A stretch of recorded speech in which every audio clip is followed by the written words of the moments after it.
Yo, it's time to go to prison.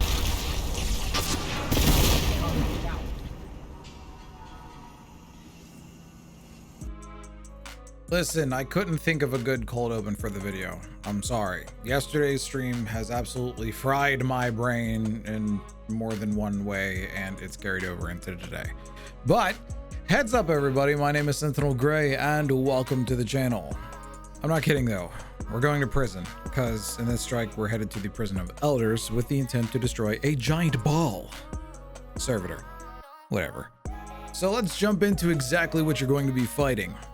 You're going to deal with all three types of champs, but only 2 out of the 3 energy shield types. For barrier champs, it's going to be best to roll with a scout rifle. If you have one with explosive payload, it'll make your life extremely easy. But if you don't, you can actually go grab one from Shah Han if you want to do the new light quest over again, or if you haven't done it already. He'll give you a night watch that is extremely good and does not roll literally anywhere else. It is 100% unique and you can't get it anywhere in the game. So go ahead and look into that. It's worth it, I promise. For overload champs, you can either go with the most straightforward method with Divinity, since it not only stuns champs, but gives you a crit bubble, which you can help melt enemies down rather quickly. Or you can take a hand cannon that has explosive or timed payload that can stun champs in 2 shots. Personally, I run a hand cannon with explosive payload, since using Div can prevent your teammates from using Anarchy if they've brought it with them. If you already have the bubble on a target, the little crit bubble, Anarchy is just literally going to bounce right off that bubble. So it's better to maybe either not use Divinity or make sure your teammates have their Anarchies on the enemy before you hit them with a bubble. Finally, unstoppable champs. This is going to be a no-brainer. You want a grenade launcher that preferably has blinding grenades on it. If not, no big deal. It's not like blinding grenades does anything bonus to unstoppable rounds. It'll just help you with crowd control. But as long as you have a half-decent grenade launcher, you should be fine. And if you have Anarchy or Wither Horde, that'll work too. And it'll also help you if you ever need a bit of crowd controlling done. For damage dealing weapons, you can always go with the tried and true method of Anarchy and Deathbringer. Though I will say I've had a few friends get a lot of usage out of Xenophage while doing this strike. As long as you bring something good for burst damage, you should be okay. For the energy shields, the only ones you'll run across here will be Solar and Void, and that's even if you have to deal with them. A lot of the times in this strike, as long as you kill the biggest guy in the room, everything will despawn so you don't have to deal with them. There's at least 2 instances of this happening, so keep in mind when fighting the giant Minotaur or the Cabal Colossus that you come across. Now let's move on to the actual strike.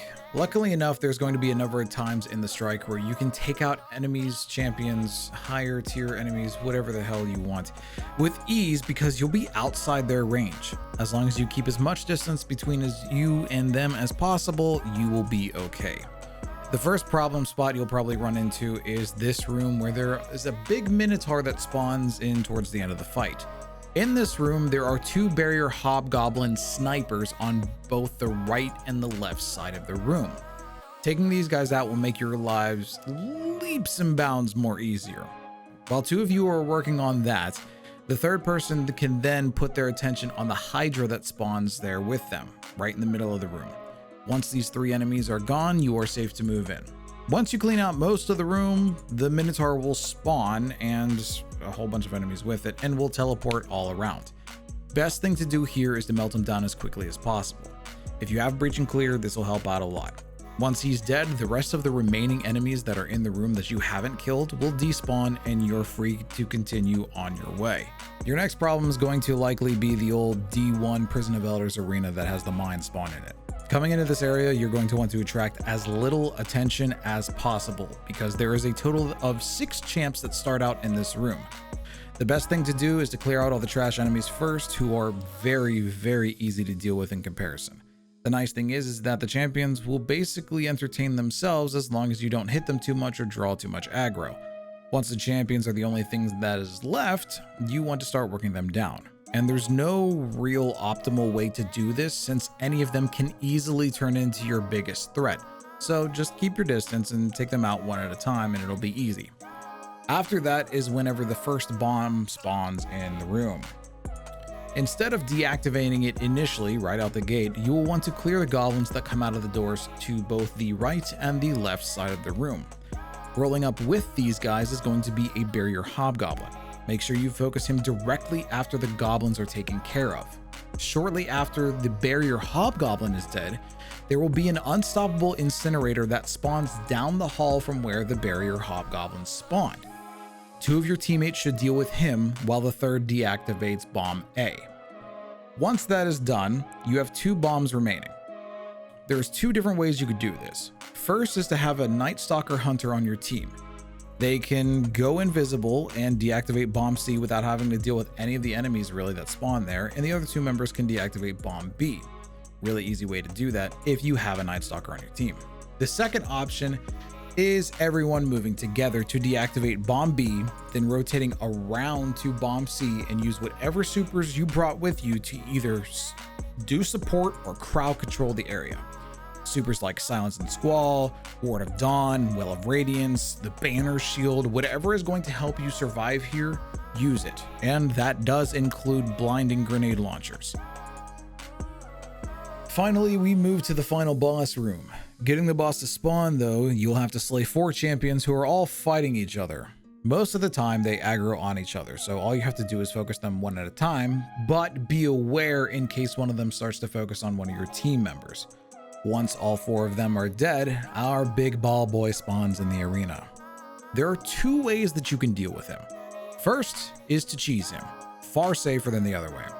There's actually an area outside of the arena that you can stand on that nothing can hit you, and you can do this for the entire team.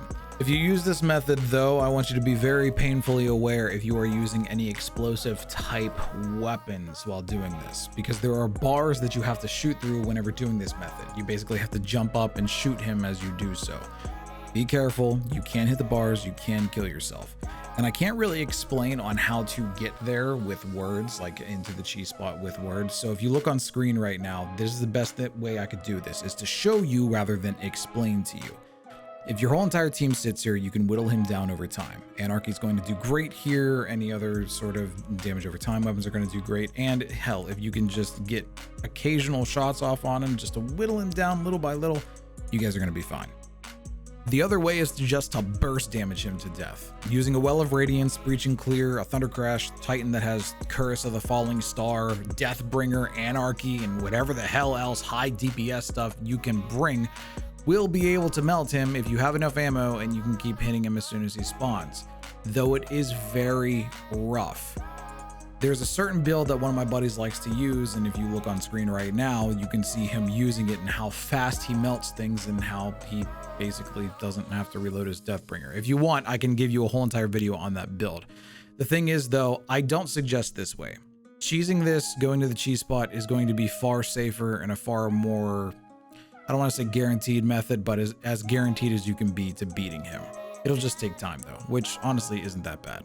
Regardless, once you clear this strike, you are 1 Grandmaster away from either Conqueror or Gilded Conqueror. So wait until next week and I'll have something for the final Grandmaster of the season to finish out this series for Season of the Splicer. But that is going to be it for me for today, everybody. If you like the video, please be sure to leave a like and subscribe if you want to see more. And if you're a fan of live content or want to talk to me live, I stream over on Twitch every Sunday, Tuesday, Thursday, and Saturday. I'll have a link for that down in my description box below. Thank you guys so much for watching. I really do appreciate it. I will see you all next time. And remember, keep your heads up and be kind to each other. Bye now.